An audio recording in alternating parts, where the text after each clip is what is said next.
بسم اللہ الرحمن الرحیم۔ السلام علیکم۔ جو کا آٹا وزن کم کرنے میں مددگار ہے، جو کہ آٹے کا استعمال ناشتے میں کریں تاکہ کولیسٹرول کم ہو سکے۔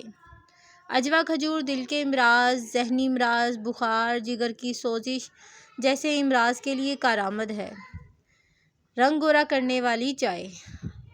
اگر آپ رنگ گورا کرنا چاہتے ہیں تو یہ چائے ضرور پئیں۔ بہی سفر جل، جس کو کویز بھی کہتے ہیں، کہ پتے 5 سے 6 لے کر ان کو توڑ لیں اور اس میں چند گلاب کی پتیاں، چائے کی پتی اور سونف ملا کر پکائیں اور اسے چائے کی طرح استعمال کریں۔ بند گوبھی پٹھوں کو مضبوط بناتی ہے، اینٹی کینسر ہوتی ہے، آنکھوں کو مضبوط بناتی ہے۔ اس کے کھانے سے خون کی خرابی کے امراض دور ہو جاتے ہیں۔ انار بہت ہی فائدہ مند ہے۔ انار تازہ خون بنانے کی فیکٹری ہے۔ یہ معدے کو بہت زیادہ طاقت دیتا ہے اور غذا کو جلد ہضم ہونے میں مدد دیتا ہے۔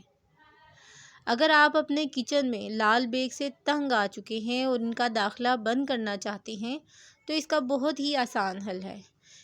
تو کچن کے کونوں میں بورک پاؤڈر چھڑک دیں۔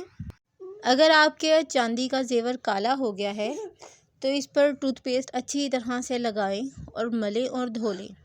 اس سے چاندی کا زیور بہت زیادہ چمک، شائننگ آ جائے گی۔ متلی کے لیے کڑی پتے کا رس شہد میں ملا کر پینے سے متلی نہیں ہوتی۔ کڑی پتوں کو باریک چوپ کی ہوئی ادرک میں ملائیں اور اسے صبح کے وقت کھا لیں۔ اس سے پیٹ کے امراض سے نجات ملتی ہے۔ بالوں کو جھڑنے سے بچائیں۔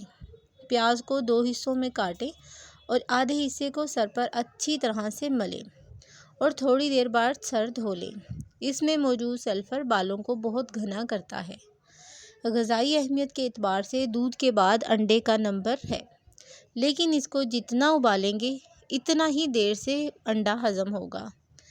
لہٰذا انڈے کو زیادہ دیر نہ ابالیں، بلکہ صرف اتنی دیر ابالیں کہ سفیدی جم جائے مگر زردی نہ جمے۔